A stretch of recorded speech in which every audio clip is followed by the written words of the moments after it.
चलिए आज हम लोग पढ़ने वाले हैं विषुवत रेखा, यानी कि जिसे हम दूसरे नाम से जानते हैं भूमध्य रेखा, कर्क रेखा और मकर रेखा के बारे में हम लोग पढ़ेंगे।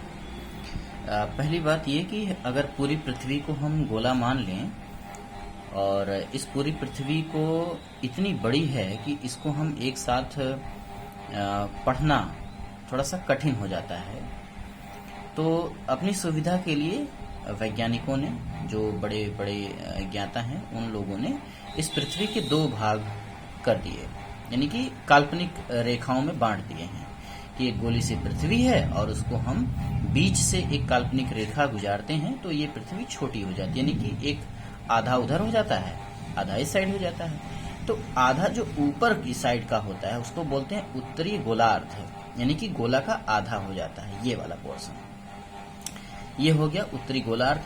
और जो बचा नीचे का हिस्सा ये होता है दक्षिणी गोलार्ध। इसका नाम इसलिए दक्षिणी गोलार्ध पड़ा क्योंकि ये दक्षिण दिशा में पड़ता है, और उत्तरी गोलार्ध इसलिए इसका नाम उत्तरी गोलार्ध पड़ा क्योंकि ये उत्तर की दिशा में पड़ता है। इस साइड आपका पूरब हो जाता है और इस साइड पश्चिम हो जाता है। ठीक है, तो हम लोग पढ़ने वाले हैं सिर्फ भूमध्य रेखा, कर्क रेखा और मकर रेखा। भूमध्य रेखा क्या है कि पृथ्वी को पूरब और पश्चिम की दिशा में एक लाइन होती है, काल्पनिक रेखा होती है, जिसे हम भूमध्य रेखा कहते हैं, और वो बीचों बीच गुजरती है।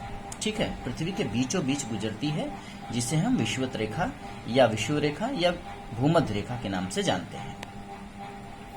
ठीक है, यहां से आप 1 अंश, 2 अंश, 3 अंश, 4 अंश अक्षांशीय अंशों के रूप में ऊपर चलते जाएंगे, यानी कि उत्तरी गोलार्ध में चलते जाएंगे, तो 23.5 अंश जैसे ही आप प्राप्त करेंगे, वहां पर एक रेखा मिलती है जिसको हम कर्क रेखा के नाम से जानते हैं। यानी कि आपसे पूछा जाए कि कर्क रेखा किस अक्षांश रेखा पर पड़ती है, तो 23.5 अंश उत्तरी अक्षांश रेखा पर पड़ती है, जिसको हम कर्क रेखा के नाम से जानते हैं। इसके नीचे आप चले जाइए, उतना ही, कितना, यहां से लेकर के गिनती करते चलिए 23.5 अंश नीचे की साइड, यानी कि दक्षिण की साइड में आप आएंगे, तो 23.5 अंश अक्षांश रेखा दक्षिण की दिशा में, जिसे हम मकर रेखा के नाम से जानते हैं, ये मकर रेखा हो जाती है।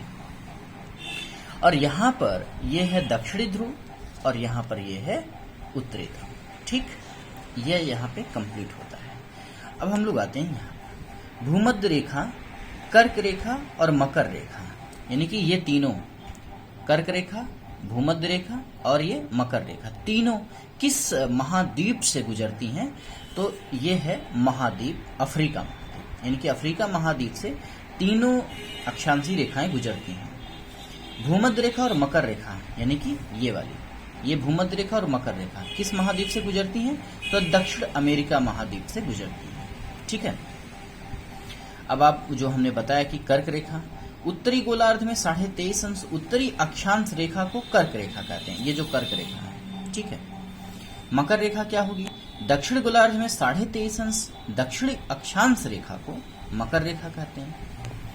21 जून को सूर्य कर्क रेखा पर लंबवत चमकता है, 21 जून को। ठीक है, डेट याद रखिए, कई बार पूछा जाता है। 22 दिसंबर को सूर्य की किरणें मकर रेखा पर सीधे पड़ती हैं, 22 दिसंबर को। ठीक ना, जैसे ये 21 जून को पड़ती हैं उत्तर में, और ये दक्षिण में पड़ती है, ठीक ना, 22 दिसंबर को, यानी कि मकर रेखा कहाँ पे, दक्षिण में, कर्क रेखा कहाँ है, उत्तर में है।